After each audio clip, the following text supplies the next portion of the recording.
is not is a guide for financial management of grants. For most libraries and librarians, you're going to that financial piece is going to be handled by your city or school or university accounting division. I'll give some very minor basics on this, but I'm not an accountant, and my knowledge of it is kind of cursory at best. I also want to point out there in the lower corner that I've got a red flag, and we'll have red flags throughout the presentation. And the reason that I chose red flag is because that is part of the language that program officers and grant reviewers look for as they're looking at grant reporting. They're common things that indicate that a grantee may be struggling, and they're called red flags. And so I'll be pointing out red flags throughout the webinar. So I just want to move to the next slide, and we're going to try and see. We're going to do some polling to find out who is in the webinar today. The first poll, we want to find out who's here in the room. What's your affiliation? Would you take a moment to tell us who you're with?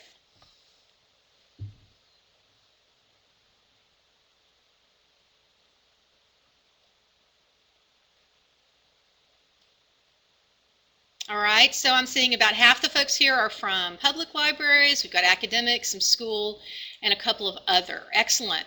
Also would like to run our second poll, which is to find out what your experience is with grants management. And we have a couple of options there. Pick what feels best to you, and we'll kind of see.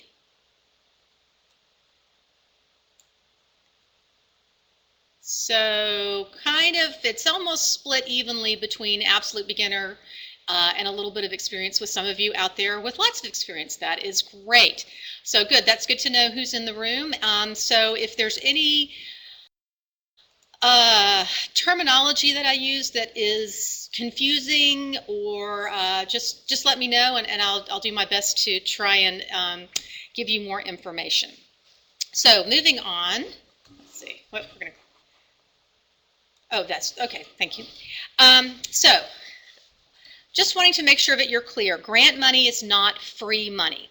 It's not given to you to do with as you please. In the fundraising world, money that's given to you with no strings attached is generally referred to as unrestricted money. In general, most people get unrestricted money from individual donors. That's why you see universities courting alumni and business leaders for those unrestricted dollars that they can do with as they please. And that's why I always support the idea of having some kind of annual fund drive, because something like 75% of all charitable giving in the U.S. is given by people, not foundations or corporations or other grant givers. Very few institutional donors, whether they're foundations or corporations, give unrestricted funds. When this does occur, it's because this is what the donor prefers. And you do see it in sponsorships of events, or because of a special relationship that's been developed between a foundation and an organization. You absolutely never see it in public funding. And by public funding, I mean grants from, say, cities, state agencies, federal funds, that kind of thing. So in 99.9% of cases, grant money comes with strings attached, and it's all related to the proposal that you submitted, which is where you laid out your plan of work for what you were attempting to accomplish. So you'll be responsible for keeping track of what you said you would do with it, both programmatically and financially, and you'll have to make reports on its use. So I've got a little red flag there, and I'll just mention that I created this webinar in cooperation with another program officer, and she and I kind of went down and talked about things that we have noticed overseeing grants over the years, and so this comes from two program officers, some perspectives. So a common issue in grants management for libraries is getting the project that the grant money is funding mixed up with the overall mission of the library. So if you requested funds to support a particular project, all the funds need to be used for the project and not for other general programming. So for example, if you requested funds for a project to develop an ESL program, you can't use them for your summer reading program. Or you can't use them for your summer reading program without permission. And there are ways to make that work, and we'll talk about that later on in the presentation. So I think that maybe some of you attended the grant webinar I gave a couple of months ago, and I did talk at that time about the diversity of grantors out there and the common thing that is, if you've seen one funder, you've seen one funder. So every funder is different, every grant's different, and you need to be prepared to be flexible and willing to be responsive because there's almost no standardization in grants management and the grants reporting. So almost everything I say today will have an exception, and just be aware of that. So if you have some specific questions, I'll probably have to answer it. It depends, ask the funder. And telling one funder that you do it this way because that's the way another funder likes it isn't really going to work. You really need to be prepared to listen to what they are asking for and give it to them in the format that they want it. So this is kind of an overview of what to expect in terms of reporting requirements and complexity. As I mentioned, there's a lot of variation. There may be a few small foundations that require mountains of reporting and a few public funders who don't require that much. So as with all grant funding, it varies. Generally, though, you'll find that something like corporate sponsorships, say for an event, they'll ask you to send them a note telling you how the event went, whereas foundation funders will want more information and more regular reporting. In general, foundations might only request a mid-year and a year-end report and have a pretty simple form to complete. And their form will allow you how to report how you choose. There's probably not going to be these standard measures that you have to report on. In general, you will get to tell them what those measures will be in your proposal. And just to be clear, that term measures is just that. It's a measurement of how your grant is proceeding. At some point in your grant application, you will have been asked how you'll measure and evaluate your grant activities or your project activities. So your measures show whether or not you're on course during the life of the grant. So another thing that I think is of note is that you'd think that federal grants, which are usually the largest monetarily, would require the most amount of reporting and documentation. That has not been my experience. What I have found is that state grants require the most reporting. Federal grants are often multi-year, and they require program reporting only once a year in some cases.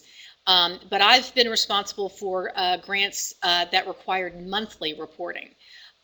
So all public funding is complex, and it can be driven by a lot of factors that aren't clear to the grantee. To you, it may seem just like a pot of money, but to the funder, it's part of funds driven by legislatively driven priorities and spending requirements that they may have no control over. So, getting ready to go with your grants management. So we're going to start off. Hooray, you got your grant.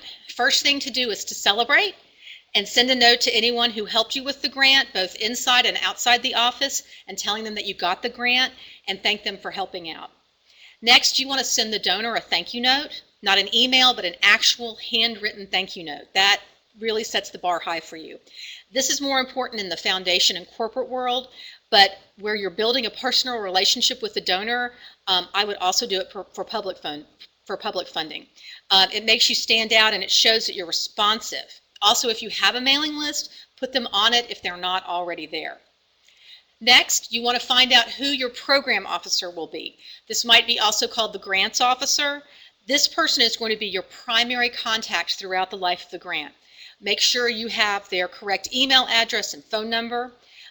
Particularly in large organizations like state or federal agencies, and even in some large foundations, there are several people who are handling different aspects of grants programs, and you don't want to be calling the person who's, say, responsible for art programs when you should be calling repeatedly the person who's responsible for library programs. I hope that's clear. Sometimes there's not as much overlap as you would think. They may be handling completely discrete programs and not talk to each other about what the other person is doing. Next, it's important to remember that it's probably been months since you submitted your proposal. You've probably forgotten at least some of the details of what you said you would do in your proposal. So I really recommend that you go back and reread the proposal, and that can be a little scary because you might say, wait, we said we'd do that? But you need to take notes about what needs to happen, and you need to be ready to start your program. Take a close look at your evaluation plan. which you will have been asked for in the grant proposal. Most of them asked for that now. You need to be aware of how you've promised to evaluate the project from the very beginning, so that you know you need to start drafting, for example, sign-in sheets or surveys before the start date of the project.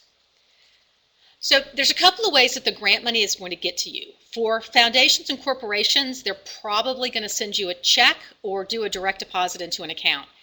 If you get a check separately, that is, it isn't a part of the communication telling you that you got the grant in the first place, I recommend sending a separate acknowledgement, just letting them know that you received it. This again will position you as someone who's on top of things and as someone who will be a good grantee.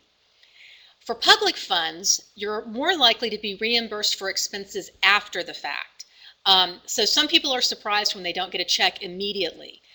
This is something to ask about if it's a concern. In some cases, especially if you're a little guy and you don't have the extra funds to expend before you can get reimbursed, they can work with you on this.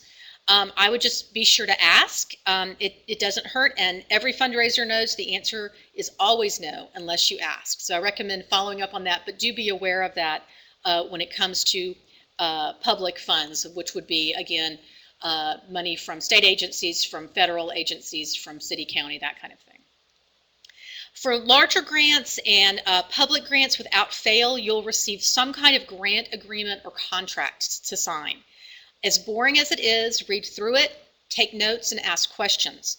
Most likely there'll be important dates in there, the dates that reports are due, the dates that the grant runs, and this is especially important for spending the grant funds, the dates that you need to send supplemental information, the retention period for the grant file, which might actually be several years after the close of the grant.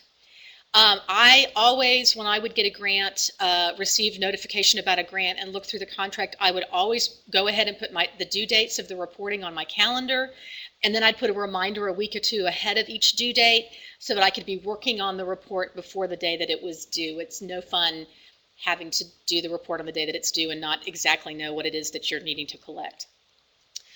Some of the data in there will be kind of standard legalese. If you don't understand it, but it seems relevant to your project, make sure to ask your program officer. Keep in mind that they may not understand it either. It may be legalese that a lawyer at some point put in. So give them time to check on it and get back to you. You will probably need to sign and return that grant agreement to the funder. Please do this in a timely manner. Don't let it get lost sitting on your desk.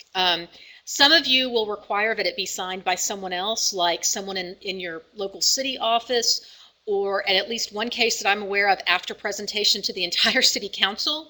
So if it's going to be delayed through a system that's not your own, just make sure you let the program officer know and keep him or her informed of the progress.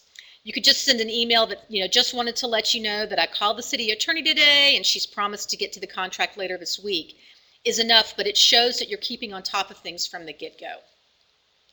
Some foundations won't specify a start and end date for the grant. They might just say send a year-end report, and that means that it's due more or less at the end of the month you've received the funds in the following year. That's not true of public funding. These grants are usually tied to very strict funding cycles, and any funds you expend outside these funding cycles can't be reimbursed. Some grants will allow you to obligate but not expend the funds outside the funding period, but not all. So ask your program officer before you do anything that would involve use of funds before or after the clearly defined funding period in the contract. Also, please attend any pre-grant trainings that they might offer for grantees. Sometimes these might be required, sometimes not, but particularly for complex grants with complex rules, this will give you background information about why they ask for the information they ask for, their expectations regarding your performance, and tips for managing some of the bureaucratic requirements. Program officers absolutely keep track of who attends these, and they will say that the people who need the training the most are the people who don't attend these. You'll also need to create a grant file, which we'll discuss next. So I've got another big red flag on there. So a big red flag for grant officers and program officers is lack of timely response during this period. Grant agreements not being returned, emails from you not being answered, no acknowledgement of materials sent. You're creating a perception of yourself in this period And the first impression you give is likely to stick. Do yourself a favor and show the program officer that you're responsible and well organized. Follow through, ask questions, create a strong relationship. So moving on, you're going to be asked. Part of the grants management process is keeping a grant file. This can be electronic or it can be paper, but create something where everything related to the grant is in one place. One thing that I think is always important is to go ahead and make sure that you have a copy of the proposal and the contract. And it's funny, but not everybody always remembers to keep those in there. But that application is kind of your statement of work. And so having that there so that you can refer to it regularly is really important. Program and financial reports are the way that you communicate the progress of the grant over the grant year. Program reports show your progress through the measures that that you have either determined or will be determined for you by the grantee, and financial reports show how you're spending the money. Always keep a copy of your program and financial reports, and keep copies of the documentation that shows the date that you submitted them. I know this may come as a surprise, but program officers are human, and they may be managing multiple grants, and there's a possibility that they might misplace something that you sent them. Or the database that they ask you to enter your report in might go down and lose your report. So if you get a note that says, hey, we didn't get your report that was due on this date, you can turn right around, you've got it in your file, send it back to them with the date of the original submission shown on that. But of course, be nice about it. You also want to maintain your correspondence. Now, you don't need to keep every single piece of routine correspondence, but if there's some information in that email or letter that's of importance, keep a copy of it. It's very important to follow up phone calls with emails or letters, something to say that, this is to confirm that you told me on this date that I could use the funds for this reason. We'll talk more about making changes, but it's good to have this documentation. There's a few reasons to do this: for your own protection in case of audit, but also because the program officer might be handling dozens of phone calls from grantees every day and might not remember what he or she agreed to. It may seem overly formal to do that, but it helps keep things straight. And I've also learned as a grantee and as a grant maker that sometimes what one person says and what another hears is not the same thing. So following up with some kind of something in writing is really helpful. But just try to keep program officers, try to treat them with the same understanding and flexibility that you hope that they are giving you. So internal documentation. This is where you are keeping track of what you promised to measure. This is the documentation that you'll use for your reports, and you may be asked to produce it to show how you got the numbers you reported. So, for example, a simple head count doesn't count as documentation, but a sign-in sheet does. So imagine that 2 years from now, you're asked to supply evidence for how your library came to this or that number that you reported. If you have a printout or some saved screenshot in the computer file showing where that number came from, it will make you or your successor very happy. You see that there's also a section for monitoring. Monitoring might be a site visit or a desk audit where you'll be asked to provide some backup documentation. Have space in the file to document this, and we'll talk about what that would mean later on in the webinar. Publicity, keep track of it. All funders appreciate seeing evidence that the project is being noticed in your community. Some of them will ask for it so they can use it in their own promotional materials, which is really a win-win for both of you, because then news about your library might actually be published and say like their national annual report, and how cool is that for you? So if you're aware of publicity or flyers or anything like that, keep track of that. And revisions. We'll discuss this in more detail, but do have a section of the grant file available for project revisions, which might be either program revisions or budget. So a red flag for a program officer is just kind of general sloppiness about the grant file. Not having all of this in one place, and this happens having to ask your program officer for copies of materials that you've already submitted to them. It's better for you to have your own file that's complete in your office that you can go to. So I just also want to note that you don't usually have to have quite so complex a file for foundations or corporate gifts. They tend to do their due diligence before they give you the grant. And they are not quite so, there's not such a high level of requirement for documentation, monitoring revisions, etc. after the grant period. So believe it or not, here we are at day one of your grant. This is where your project begins. So for a program officer perspective, it's great if you can show progress almost immediately, if you can expend some funds almost immediately. Now, of course, not every project starts right away. A summer reading program might be an example of that. But you do want to be documenting what's going on behind the scenes, even if the project doesn't roll out to the public for several months. Are you hiring staff? Are you purchasing supplies? Are you holding planning meetings? Are you developing the theme? All of this can be tracked and reported on and will show your program officer that you're moving forward with the project in some way. So, and just a little tip here, when you are in touch with your program or grants officer, always include a little reminder about your project to help jog their memory. Many of them are managing multiple grants, so they don't always have the details of your grant right at their fingertips. If there's a grant number that you were assigned in your contract, always include it in correspondence because they might actually have the grant filed by the contract number. So a red flag here is not spending money. You may have valid reasons for not purchasing anything right away, but it can make a program officer nervous. So if there's a legitimate reason that you're not spending money, go ahead and explain it. And we talked about, projects that don't start for another 6 months or something like that, but explain it. Don't assume that your program officer knows what's going on in your project, because most likely he or she doesn't have kind of the level of intimate knowledge of what's going on that you do. So, moving on, your first program report. For public funding, you will probably be asked to submit reports on a quarterly basis. Your report will usually be made up of a set of measures of things that you are providing numbers for, as well as a program narrative. This is what we've done during the last quarter. And again, just with foundation money, it might be only mid-year or year-end, or even just a year-end report. Just keep in mind that the reporting for foundations is a little bit lighter. So speaking of, for foundations, the folks at foundations really respond well to reports that include stories or little pieces of human information that provide some kind of connection to them. And this is usually because foundations, and in particular the boards of the foundations, fund things that they're passionate about. So any kind of personal story or tidbit that will touch heartstrings can be very meaningful. So, for example, a thank you note written by a program participant might be something that they really treasure. And while this is true to a certain extent for program officers in the public area, they're going to respond the best to reports that include the information that they ask for and in the way that they ask for it. So in a lot of ways, the first report is the report that will take the most time to get right, and it's the one that's most important to submit on time.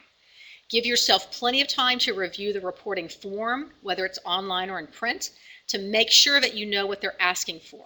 And if it isn't clear, ask. So occasionally when I was overseeing a grants program, I would have grantees who decided they just didn't like the forms that we provided and would make up their own. This was really an issue for me because as a program officer, I was having to aggregate the data from all of the grantees into different reports, and it made my life more challenging to try and pull out the same data.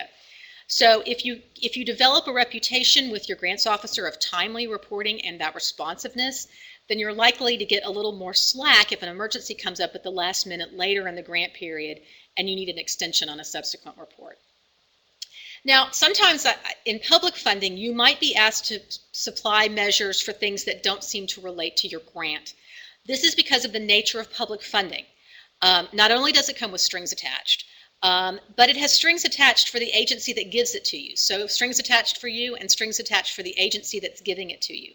And these strings are tied to priorities and policies that may not directly impact what your grant is doing, but that impact the larger funding stream in some way. I hope that's clear. For example, at TSLAC, the money for the competitive grants program that I oversaw came from the federal LSTA program, and they had a 5-year plan on initiatives it wanted to achieve, and so they wanted some measures in place that pointed towards those goals. So, and then the funds actually were passed through the state library, which had its own goals and objectives to meet and report to the legislature. So we had to ask the grantees to track these measures, even though they had nothing to do with the project that the grantee was working on. And as much as I tried to explain, it doesn't matter if you report a low number on this measure, we just need you to track it for our funders. Grantees had a difficult time understanding this because they worried that it reflected badly on their project. And so I would always try to emphasize that they could use other methods to track the measures they wanted to track, so to put them in the narrative of their report, for example. So an example of this might be a national LSTA goal to increase the number of library cards issued. This would be one of the things they intended to track nationally with LSTA funds. So a public funding authority might ask grantees to track this measure, even though it didn't pertain to the grant project that was being funded. And so it wouldn't mean that the project wasn't successful. It was just something that needed to be kept track of and that was rolled up into measures sent to and collected by LSTA.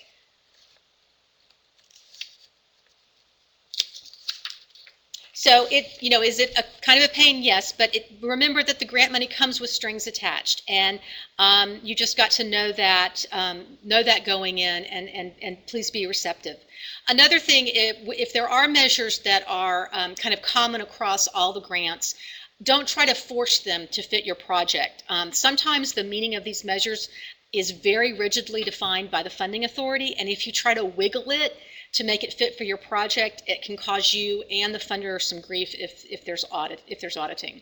So what you can do is you can tailor your narrative reporting, where you're writing rather than reporting numbers, to fit the scope of the grant. If your project isn't about summer reading, don't mention it. Remember not to confuse the scope of the grant with the mission of the library. Putting in information that's not related to the grant will can confuse the program officer and might make them wondering if you're using grants funds to support other programming. So why do you need to submit the report on time? Number one, it shows that you're responsive and living up to your end of the grant agreement. But did you also know your program officer might be working with their own deadlines? So I know that in some cases all of that data can be aggregated. You have to take all the performance reserves across all of the grants and then submit them up the ladder for review. So your program officer might get in trouble if all of the grants aren't submitted on time, because they're working with deadlines as well. So red flag, consistent late reporting. If the program officer has to call you and ask where your report is, and a lack of apology if you submit late.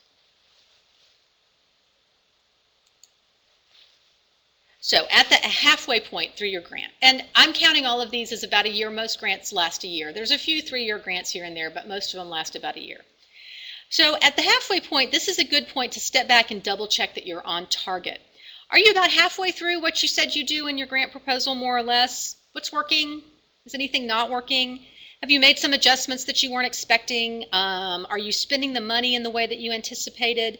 Now, of course, you should be tracking this from day one, but the halfway point is a good time to really sit down and discuss this.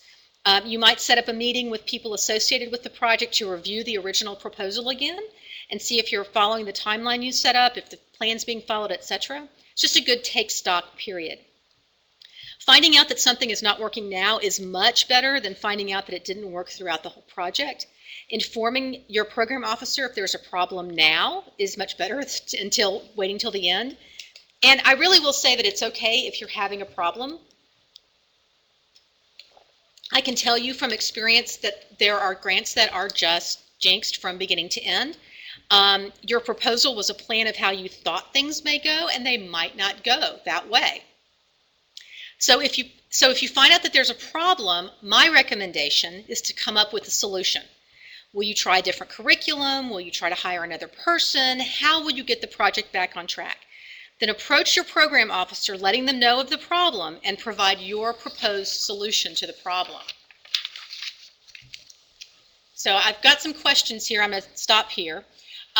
What if you spend less than the funds you requested?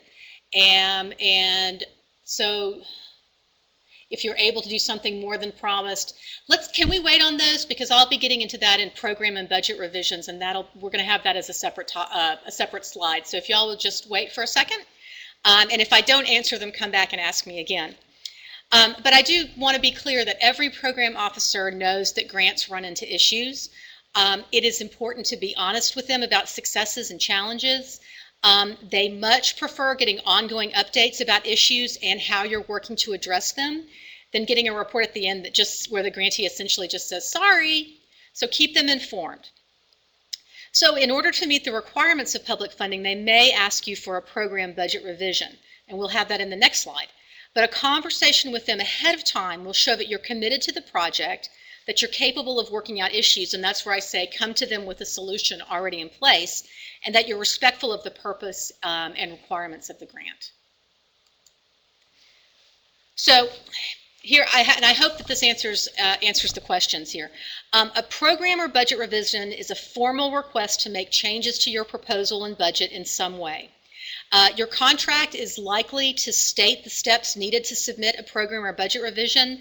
I know in some cases there's a form that you can submit online, or it may be something as easy as an email. The most important thing relating to any revision is whatever changes that you make need to be related to the scope and the purpose of the original grant.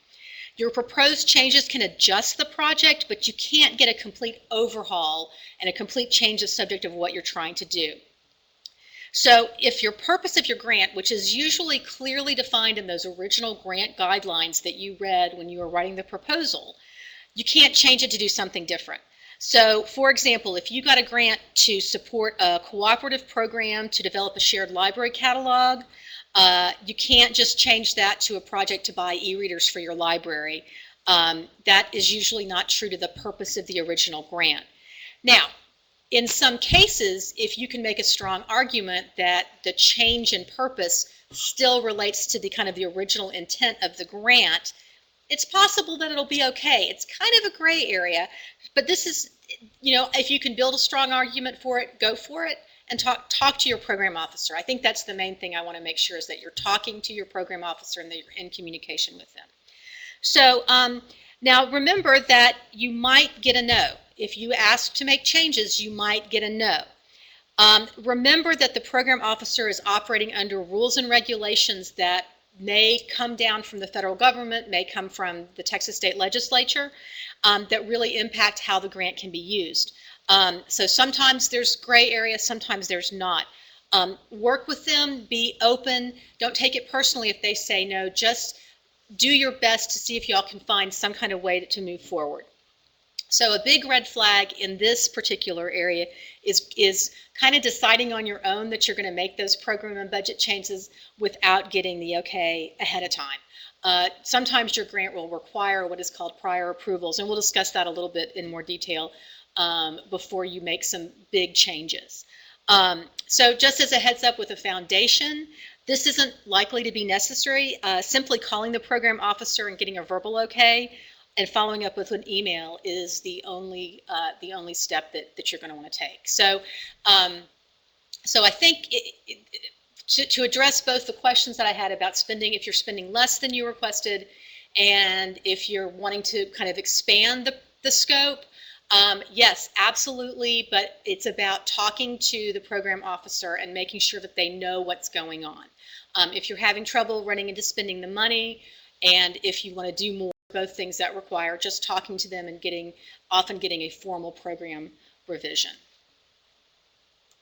So I'm going to move into financial reporting. As part of your original proposal, you submitted a budget, which was your best estimate of how the funds would be spent. Hopefully it was realistic and one that will more or less allow you to complete the project. Most libraries have a financial division or accountant that handles the fiscal management of the grant. So my experience comes largely from handling the program side, but I have learned the following. In general, the rules are the same for financial reporting as they are for program reporting. You'll probably be asked to report quarterly, get the report in or on or before the due date, and make sure that you can back up, document every purchase and use of the funds. Sometimes this can be tricky. If, for example, your grant funds cover a part of someone's salary, you might need to be keeping some kind of record of time spent on the grant. It might be a timesheet, but it's usually something that needs to be kept in an ongoing way in the grant file and not just recreated at the end of the grant. you or your accounting division will need to make sure that there's a separate code or fund set up for the grant funds. It's important that they not, and I'm going to use a word in quotes, commingle, which is an accounting word that I can't absolutely define, but it does mean that it needs to be separate from other funds, and that the grant expenditures only come out of that fund. Most, but not all contracts will allow you some flexibility in the use of their funds. What I've seen that in general, and again, every grant is different and every grant maker is different, but in general, you can move up to 10% of the total amount of the grant from one line item to another. Again, this isn't true for every grant. Check your contract, talk to your program officer. And even in the cases where you can move funds between the line items, and the line items are the original line items that you set up with your budget when you submitted the proposal, you usually can't move them into line items that are already set at zero. This would require a formal budget revision. Be aware of, and I mentioned this earlier, be aware of what are called prior approval rules. In some cases, and for particular equipment purchases and particular amounts, you need to get written approval prior to their purchase. Check your contract for languages about prior approvals, and sometimes those are even required even if it's already in the grant. Even if it's already in the proposal, you still need to get that prior approval separately. So public funding comes with lots of rules and regulations that are laid out in federal circulars describing costs that are or are not allowable. Many of these will be referenced in your contract. There's also a resource called UGMS, or the Uniform Grant Management Standards, specifically for the state of Texas. Again, these rules aren't anything that the program officer has any control over. This is federal or state law stating that public funds may not be used for the purchase of, say, alcohol or food. So even though it would be great to have, say, a lunch program at your summer reading program, you'll need to find other funds to do this, not the grant funds. So be careful about making expenditures that aren't already explained in great detail in your original proposal. Even something seemingly as minor as prizes might be prohibited in some of these rules. So for public funds, also make sure don't spend any of the grant money before the grant starts or after the grant ends.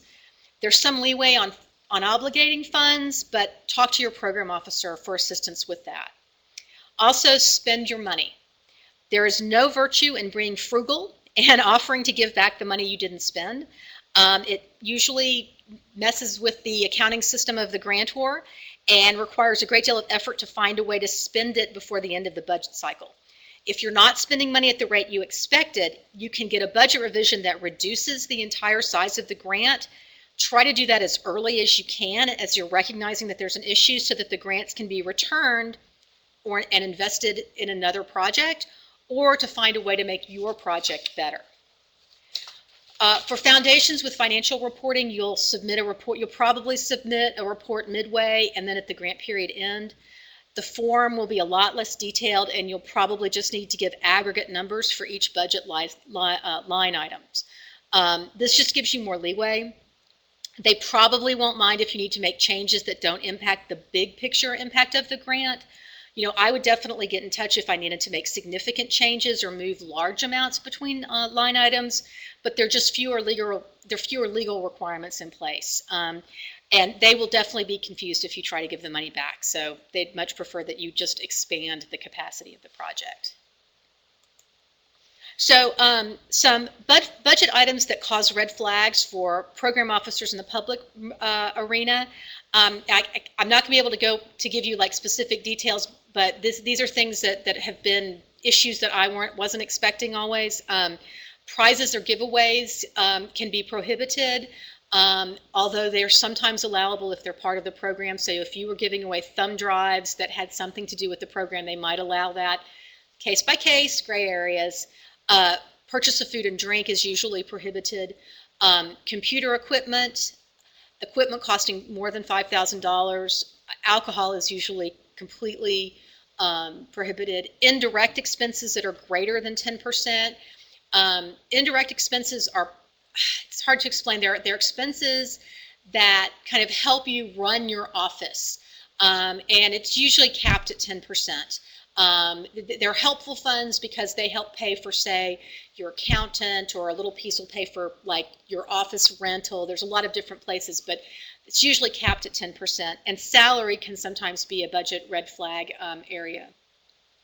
Remember that some budget areas are gray and some are black and white. But again, talk to your program officer if you have any questions, and if it's something that isn't already in your budget, make sure to ask them. So monitoring.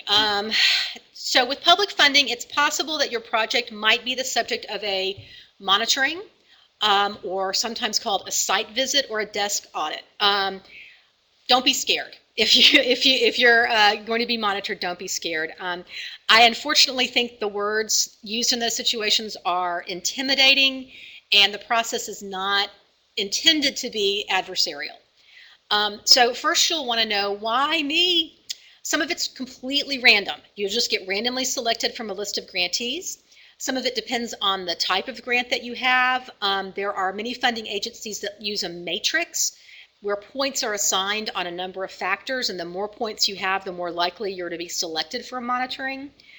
Some of these factors might be timely reporting, both currently and in previous years, staff turnover, the size of the award, the bigger, the more scrutiny, the complexity of the project, the presence and number of subcontracts, your responsiveness and communication, a large number of revisions, kind of a general lack of awareness on your end about where you are programmatically and financially, not seeming to make progress. It could be a host of things, but don't think that if you're monitored, it's something that you did necessarily. So here's what to expect. You'll receive a formal letter telling you that your grant's being examined. At some point, someone will either visit you in person or ask you to submit materials that document, for example, how you arrived at the figure you reported in, say, Q2, or how you determined the amount you asked to be reimbursed for in, say, Q3.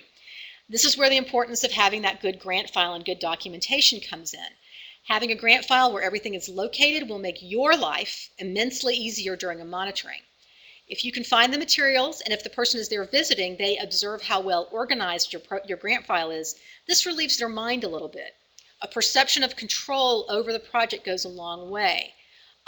If you look disorganized, if you can't produce information easily, if you just seem overwhelmed, it makes them wonder if you're overlooking other important details as well. So, and one of the things that I found kind of a disconnect between grants officers and grantees is sometimes it feels like they're speaking two different languages. Grants officers tend to be looking for, in a monitoring, is evidence that you're complying with the rules and regulations in the contract, in the financial regulations, and in any instructions you received about being able to count measures. The success and impact of your project is not necessarily the primary intent of the monitoring. It's nice to hear about, but they're really focused in on some of those things about how things are being counted and documentation. When I was being monitored as a grantee, I'd always want to say, but I'm sorry we counted this wrong, but we're doing such good work. But when I began managing public grants, I understood that the emphasis on accuracy is driven by accountability that the funder has to the government, because they're just as likely to be challenged on the accuracy of the data that they report. And remember, that's often aggregated from the grantees, as you are. And that's just the nature of public funding. So please give them exactly what they ask for. And remember that it may not be you as an organization that they're auditing. In the case of state funds, for example, your review might be part of a larger review to see how the state agency is managing grant funds. The focus of the review isn't you, but how well the state agency is managing the funds it's entrusted with. Yes, it's work for you, but you might just be part of the randomly selected grantees that the state is auditing on behalf of the state agency. So because of that, you might get an audit after the grant is finished, and that's why you need to hang on to the grant file as long as the contract says. After the site visit or desk audit, you'll be issued a report. When they don't find your problem, the letter will usually say something like, we found no evidence of noncompliance, which is kind of underwhelming, but that's what you want. It's possible that if something wasn't correct, you'll get what's called a finding. A finding is simply an indication that you didn't follow one of the rules correctly, and it's really easy for this to happen. Don't panic. You'll have a chance to issue a management response, either challenging the finding, in which you can say, no, we were actually following this, and here's how we were doing it, or saying, oh, okay, we've done now this to correct the problem. This is usually a process, so just let us work its way through the system. You know, in the best case scenario, in the case of monitoring, it gives you a chance to improve your project and can be a very useful tool. In a worst case scenario, it can become adversarial. And if you can't show any evidence of good intent to complete the project, if you've blown off all the communication and reporting, if you haven't even made an effort to start the project, they could ask for their money back. Extremely, extremely rare, especially among librarians who are tend to be we are all very conscientious and detail-oriented. Regarding foundations or corporate funding, I've never heard of a monitoring happening. I'm not saying it couldn't, but you know, and if they never heard from you at all, they might have a site visit. But in general, monitoring as a practice isn't something that you find in the foundation world. So moving on to your final report and post-award, congratulations, you've done your work. What remains is that you will need to submit a final program report that describes the project from start to finish. Now, you've been submitting likely quarterly reports. The final closeout report is where you're going to take all of those quarterly reports plus what happened in the third quarter and put it all into one cohesive narrative that describes the project from start to finish. You'll also have financial reporting to close out the grants. Make sure to submit them on time, as always. Make sure that you are aware of how long you need to keep the grant file. In some public grants, it might be as long as 8 years. It kind of just depends on where things fall in the larger public funders' funding cycle. So be aware of that. For foundations, make sure that your final report contains some personal stories, photographs, a thank you from the participant, a quote from someone whose life was impacted. These can really help you build that relationship with the funder and hopefully get additional funds from them. And it's also not a bad idea to drop them a note sometime down the path, maybe 6 months or a year later, just to show them that if the project is still working, and then also just kind of have them keep you in mind for things. Make sure that they're on your mailing list and just build that relationship. So that is my presentation. I am currently ending my tenure as executive director at TAPE and will be returning to the library world, which I'm really excited about. This is where my passion lies. So my current contact information is non-existent, but I do encourage you to connect with me on LinkedIn. And that is kind of my personal Rolodex, and I will be back in the library world in mid-March. So are there any questions?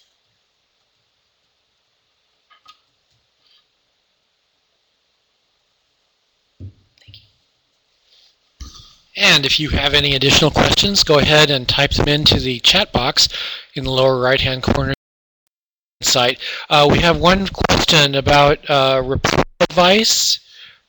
I think that it's important to remember, if we're looking at final reports, that you just want to start at the beginning of the project and go all the way through to the end. And remember that the person who's going to be reading that report doesn't know your library, doesn't necessarily know your community. So to just be as clear as possible about what it is that you did from start to finish, that's kind of that's kind of my best advice.